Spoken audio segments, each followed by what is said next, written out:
Eh bien bonjour à toutes et à tous, c'est Aigles de la chaîne Jap Passion. Aujourd'hui on se retrouve pour une nouvelle vidéo, un peu spéciale, on peut appeler ça une série, pas ouais, on peut appeler ça une série vite fait, où je vais en fait vous présenter à chaque fois 10 mots de vocabulaire, enfin 10 vocabulaires de japonais. Alors à savoir que je parle pas du tout couramment japonais, j'apprends justement.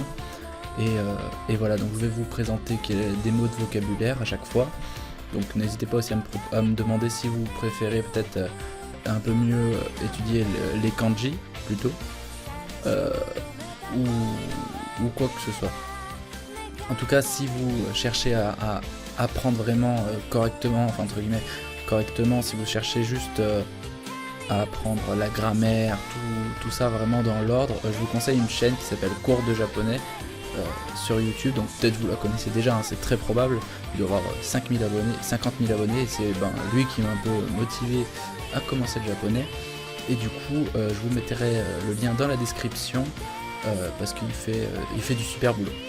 Bon, en tout cas, on est parti donc pour ce premier mot de vocabulaire, et le thème aujourd'hui sera sur Dragon Ball. Alors peut-être que je referai d'autres épisodes sur le thème de Dragon Ball, mais voilà, donc on est parti.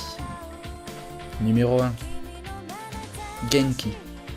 Genki qui signifie la santé, l'énergie. Donc il s'écrit en deux kanji. Numéro 2. Tama ou Dama. Qui signifie la sphère, la balle, la sphère. Donc vous retrouvez ici le Genki Dama.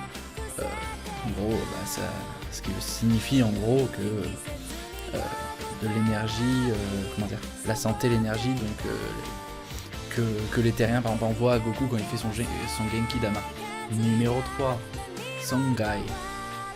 Songai qui signifie les dommages, les dégâts. Donc si vous voyez, en fait, je vous l'écris donc les kanji, comment ils sont. Alors la barre qui est vers le bas à chaque fois, prenez-la pas en compte, hein, c'est le truc de soulignement. Je l'ai laissé parce que je sais pas, je trouvais ça sympa, et puis voilà, donc ne le prenez pas en compte.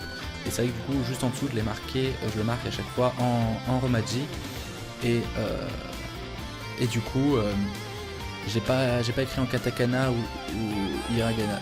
Putain, j'ai pas respecté. et donc voilà. Numéro 4. Henka. Henka qui signifie la transformation, le changement. Donc au passage, je reprends par rapport à ce que je vous ai dit avant. Si vous voulez que je vous présente les katakana et les hiragana, n'hésitez pas à me dire dans le commentaire. Mais bon, dans la chaîne que je vous ai montré, que je vous ai mis dans la description, il apprend tout ça très bien. Et voilà, donc je pense pas faire vraiment de cours vraiment du japonais, parce que déjà je parle pas du tout couramment et j'apprends moi-même.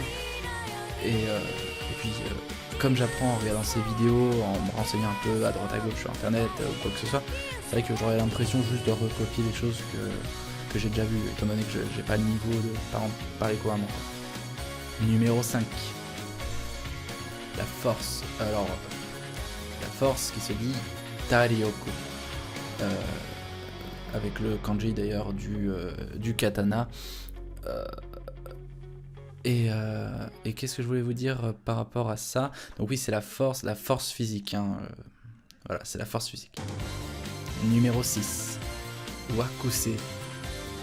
Alors, faites attention, je l'ai écrit donc en romaji, et pour ceux qui débutent vraiment et qui ne savent pas, le i est un allongement du e en fait, donc on ne prononce pas le i, c'est comme dans sensei, on dit sensei.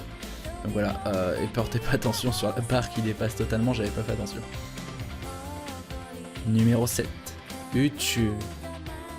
Alors là, comme pour le i de tout à l'heure, il y a deux u dans l'écriture en romaji, ce qui signifie en fait l'allongement du u. Donc par exemple, uchu, c'est pas uchu, c'est uchu. On l'allonge quoi.